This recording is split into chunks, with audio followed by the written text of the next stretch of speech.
இயேசு உங்களை நேசிக்கிறார். இந்த நாள் வேதாகம தியானத்திற்கு உங்களை அன்புடன் அழைக்கிறேன். நீங்கள் எதிர்பார்த்திருக்கும் முடிவை உங்களுக்கு கொடுக்கும்படிக்கு நான் உங்கள் பேரில் நினைத்திருக்கிற நினைவுகளை அறிவேன் என்று கர்த்தர் சொல்லுகிறார். அவைகள் தீமைக்கல்ல, சமாதானத்துக்கு ஏதுவான நினைவுகளே.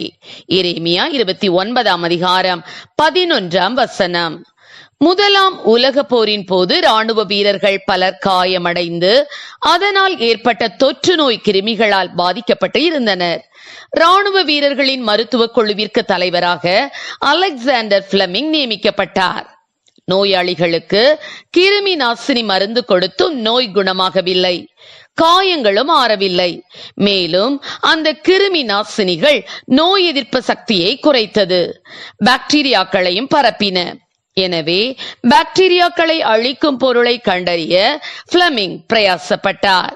தனது ஆய்வகத்தில் ஸ்டெஃபைலோகாக்கஸ் என்ற பாக்டீரியாவை வளர் ஊடகத்தில் வைத்து ஆராய்ச்சி செய்தார். பின் தனது 2 வார விடுமுறைக்காக வீட்டிற்கு சென்ற அவர் தான் ஆராய்ச்சி செய்து வந்த ஸ்டெஃபைலோகாக்கஸ் பாக்டீரியா இருந்த தட்டை மறதியாக அதற்குரிய இன்குபேட்டரில் வைக்காமல் வெளியே ஆய்வக பெஞ்சில் அவசரத்தில் தவறுதலாக வெளியே வைத்துவிட்டு சென்று விட்டார்.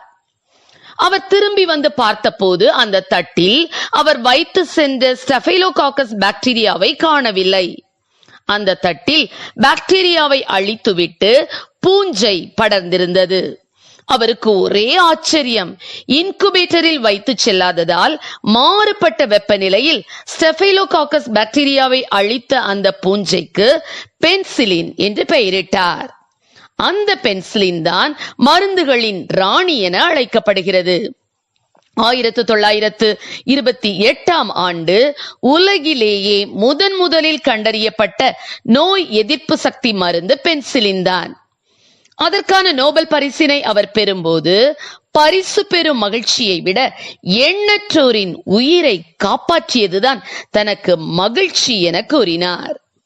ஆம், எனக்கு அருமையானவர்களே, அலெக்சாண்டர் பிளமிங்கின் வாழ்க்கையில் நடந்த ஒரு சிறு தீமையான காரியமான மறதி நன்மையை கொண்டு வந்தது.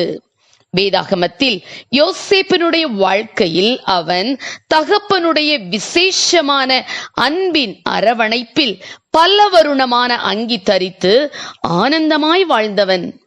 ஆனால் அவனுடைய வாழ்க்கையில் தீமையான சம்பவங்கள் ஒன்றல்ல, இரண்டல்ல, அடுக்கடுக்காய் வர ஆரம்பித்தது. தன் சகோதரர்களால் சொப்பனக்காரன் என பரிகசிக்கப்படுகிறான். சகோதரர்களால் தண்ணீர் இல்லாத குழிக்குள் போடப்படுகிறான். பின்னர் இஸ்மவேலரிடம் 20 வெள்ளிக்காசுக்கு விற்று போடப்பட்டான். எகிப்துக்கு கொண்டு போகப்பட்ட அவனை போத்திபார் விலைக்கு வாங்குகிறான். போத்திபாருடைய வீட்டில் யோசேப்பு ஒரு அடிமையாக இருந்தான்.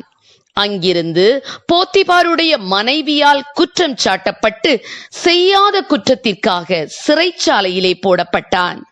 சிறைச்சாலையிலே பானபாத்திரக்காரனின் சொப்பனத்திற்கு அர்த்தம் சொல்லி அவன் தன் உத்தியோகத்தில் உயர்த்தப்பட்ட போதும் அவன் யோசேப்பை நினையாமல் மறந்துவிட்டான். எனினும் முடிவில் பார்வோனுடைய சொப்பனத்துக்கு அர்த்தம் சொல்லி எகிப்து தேசம் முழுமைக்கும் அதிகாரியாக உயர்த்தப்பட்டான். ஆம், குழியிலிருந்து சிங்காசனம் செல்லும் வரையிலும் எத்தனையோ தீமைகள் அவன் வாழ்க்கையில் சம்பவித்தது. ஆனாலும் தேவன் அவனை கைவிடவில்லை. ஆம் பிரியமானவர்களே, உங்கள் வாழ்க்கையிலும் நீங்கள் எதிர்பாராத தீமைகள் பல நடந்தாலும் நீங்கள் தேவனுடைய பலத்த கரத்திற்குள் அடங்கி இருக்கும் போது ஏற்ற காலத்தில் தேவன் உங்களை உயர்த்துவார். கர்த்தர் தாமே நம்மை ஆசீர்வதிப்பாராக. ஆமேன். ஜெபம். எங்களை அதிகமாய் நேசித்து நடத்துகிறீங்களா அன்பின் பரலோக பிதாவே, இந்த நாட்களில் கூடப்பா ஆண்டவரே பிள்ளைகளுடைய வாழ்க்கையில அப்பா பல விதமான தீமையான காரியங்கள் நடக்கும்போது ஏன் என்னோட வாழ்க்கையில இப்படியாய் கர்த்தாவே ஸ்தோத்திர தீமையான சம்பவங்கள் நடக்கிறது என்று சொல்லி புலம்பிக் கொண்டிருக்கிற பிள்ளைகளுக்கு ஆண்டவரே அவைகள் தீமைக்கல்ல, சமாதானத்துக்கு ஏதுவான நினைவுகளை என்று சொல்லி என் தேவனப்பா அவர்களை ஆண்டவரை உணர்த்தி நடத்துவீராக. ராஜா ஆண்டவரே, யோசேப்பினுடைய வாழ்க்கையில சகோதரர்கள் தீமை செய்ய நினைத்தார்கள், ஆனால் வெகு ஜனங்களை உயிரோടെ காக்கும்படி எல்லாவற்றையும் நன்மையாக முடிய பண்ண போல தீமையின் தேவனின் நன்மையாக மாற்றும் ஆசீர்வதியும். இயேசுவின் நாமத்திலே ஜெபிக்கிறோம் நல்ல பிதாவே. ஆமென்.